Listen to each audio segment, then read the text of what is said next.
There has been a tremendous debate in this world that some say glaciers are melting rapidly, others say no, they're not melting. Let me tell you, a man who lives in Himalayas, I have seen as a child glaciers that now have receded so much that you have to look where they are. I remember my childhood days when the snowfall used to be so heavy that in the middle of the night we had to get up and bring the snow down from the rooftops, otherwise the house roof would collapse.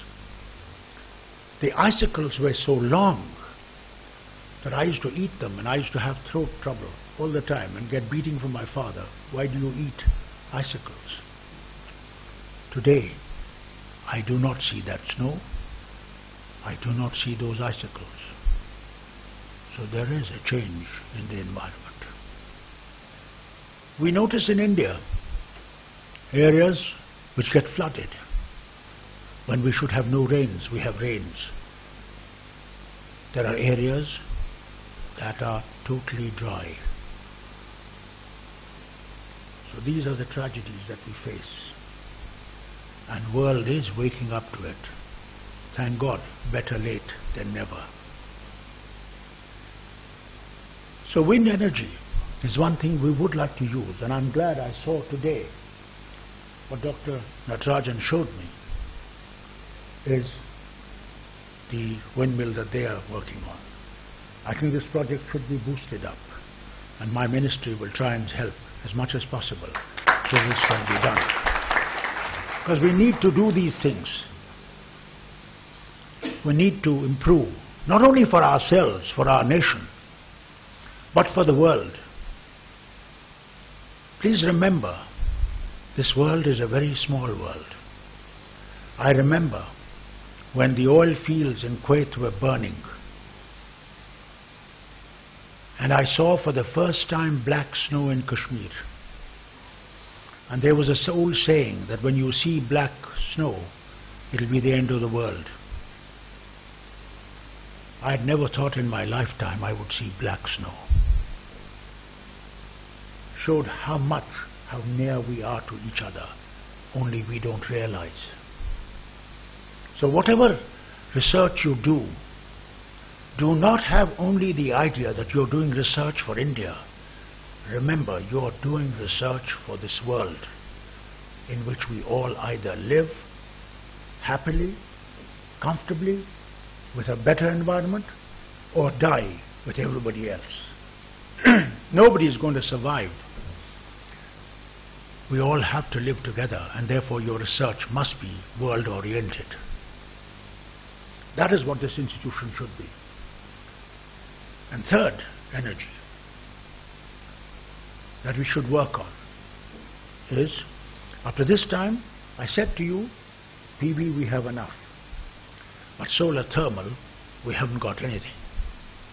It's a new thing for us.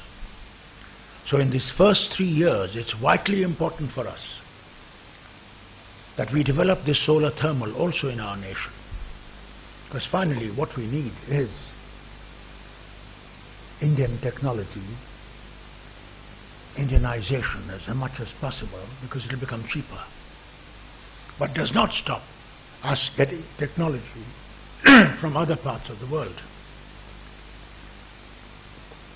That is why I always battle with every dignitary that comes to see me in my ministry from the other parts of the world. I tell them, I want easy transfer of technology. Because it's only then shall we be able to grow faster. Because where they have reached, we would like to go beyond that reach, rather than starting from zero. So this is one aspect of my ministry that is looking into. At the same time, there's been a battle going on between the oil companies and Government of India. In 2006, Government of India had proposed to the oil companies that they should add 5% of ethanol. And following year, 2007, it should be made 10%, and so on, go on adding. But till last year, nothing was done.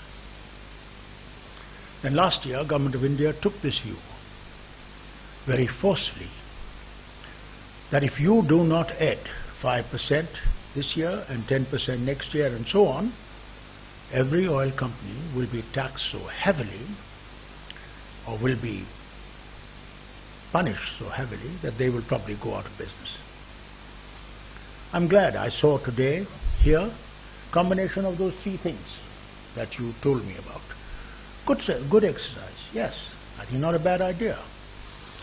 And also about Jatopa and other things, because for Jatopa you need a large land. Barren land, they say, yes, fine, but we have a lot of barren land in Rajasthan. So, but then your technology, this new technology of yours, we would be interested in. I think the world would be interested. Not only India would be interested, but the world would be interested. You succeed in that. That will make a lot of difference to us. At the same time, question of rice husk. I saw it myself in Punjab when I went and saw one of those functioning, producing 30 megawatts. Most of the rice, basmati rice he exports, but he has made a 30 megawatts of power from that. And he's put in another 60 megawatts. I went with the Chief Minister who laid the foundation of another 60 megawatts. So Rajasthan, Punjab and Haryana are doing a lot of work on using these things. But then we want to also use the waste, kitchen waste. Unfortunately, our waste is not the same thing as European waste or American waste. It's all combined thing. So here we need to work on a research as to how Indian kitchen waste can be used to generate power. This is something which is vital for us also, because a lot of areas otherwise taken for dumping them. And that would really, that's just waste of the space and creating all sorts of smell and all the environmental degradation of that area. It should be used to produce energy. And this is something which must be worked in institutions like this so that our kitchen waste can be utilized. At the same time, what we are trying is that those areas where there is huge number of people, like in the army camps, Air Force, Navy, huge colleges or religious places where people visit, like in Shidi, they have a solar kitchen. They feed about 20,000-25,000 people at one time. So they set up a solar kitchen, very clean food. I went there. We made that city as a green city and said we should tell them to use and give them help in using water heating by solar methods. The light in their areas, in their homes, by solar panels. At the same time, we are taking up other cities.